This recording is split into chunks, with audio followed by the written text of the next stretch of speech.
भगवान हमारे निर्माता ने हमारे मस्तिष्क और व्यक्तित्व में असीमित शक्तियां और क्षमताएं दी हैं।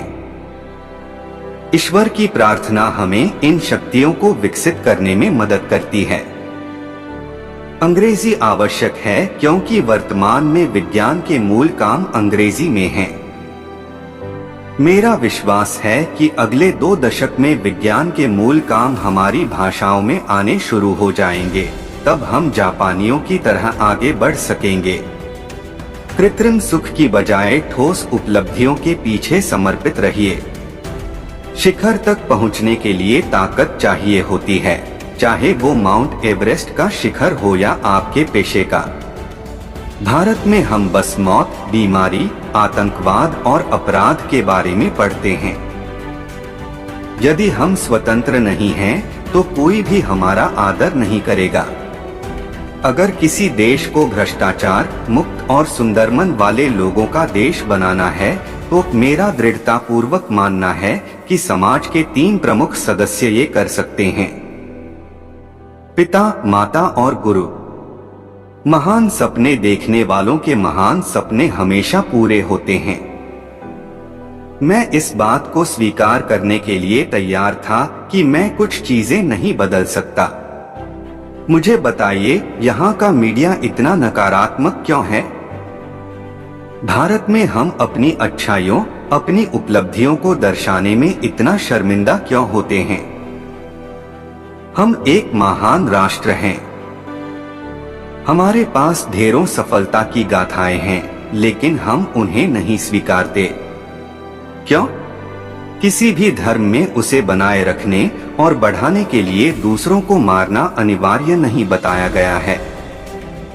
इंसान को कठिनाइयों की आवश्यकता होती है, क्योंकि सफलता का आनंद उठाने के लिए ये जरूरी है। आकाश की तरफ देखिए, हम अकेले नहीं हैं। सारा ब्रह्मांड हमारे लिए अनुकूल है और जो सपने देखते हैं और मेहनत करते हैं, उन्हें प्रतिफल देने की साजिश करता है। आइए हम अपने आज का बलिदान कर दें ताकि हमारे बच्चों का कल बेहतर हो सके। इससे पहले कि सपने सच हो, आपको सपने देखने होंगे। अपने मिशन में कामयाब होने के लिए आपको अपने लक्ष्य के प्रति एक चित्त निष्ठावान होना पड़ेगा। अगर तुम सूरज की तरह चमकना चाहते हो, तो पहले सूरज की तरह जलो। उत्कृष्टता एक सतत प्रक्रिया है, कोई दुर्घटना नहीं। जब बच्चे 15, 16 या 17 साल के होते हैं, तब वे तय करते हैं कि उन्हें डॉक्टर, इंजीनियर या राजनीतिज्ञ बनना है या मंगल ग्रह या चंद्रमा पे जाना है, और ये वो समय होता है जब आप उन पर काम कर सकते हैं। आप उन्हें अपने सपनों को आकार देने में मदद कर सकते हैं। असली शिक्षा एक इंसान की गरिमा को बढ़ाती है और उसके स्वाभिमान में वृद्धि करती है। यदि हर इंसान द्वारा शिक्षा के वास्तविक अर्थ को समझ लिया जाता और उसे मानव गतिविधि के प्रत्येक क्षेत्र में आगे बढ़ाया जाता, तो ये दुनिया रहने के लिए कहीं अच्छी जगह होती। शिक्षण एक बहुत ही महान पेशा है जो किसी व्यक्ति के चरित्र, क्षमता और भविष्य को आकार देता है। अगर लोग मुझे एक अच्छे शिक्षक के रूप में याद रखते हैं, तो मेरे लिए ये सबसे बड़ा सम्मान होगा। हमें हार नहीं माननी चाहिए और हमें समस्याओं को खुद को हराने नहीं देना चाहिए। पक्षी अपने ही जीवन और प्रेरणा द्वारा संचालित होता है। जब तक भारत दुनिया के सामने खड़ा नहीं होता, कोई हमारी इज्जत नहीं करेगा। इस दुनिया में डर की कोई जगह नहीं है। केवल ताकत का सम्मान करती है। मेरा विचार है कि छोटी उम्र में आप अधिक आशावादी होते हैं और आप में कल्पनाशीलता भी अधिक होती है, इत्यादि। आप में पूर्वाग्रह भी कम होता है।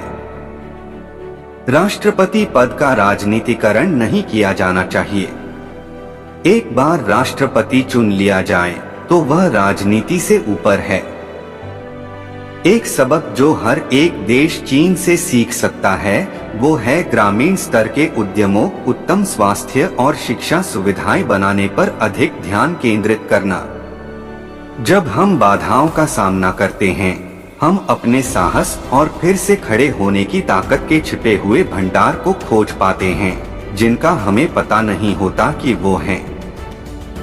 और केवल तब जब हम असफल होते हैं एहसास होता है कि संसाधन हमेशा से हमारे पास थे। हमें केवल उन्हें खोजने और अपनी जीवन में आगे बढ़ने की जरूरत होती है। हम केवल तभी याद किए जाएंगे जब हम हमारी युवा पीढ़ी को एक समृद्ध और सुरक्षित भारत दें, जो आर्थिक समृद्धि और सभ्यता की विरासत का परिणाम होगा।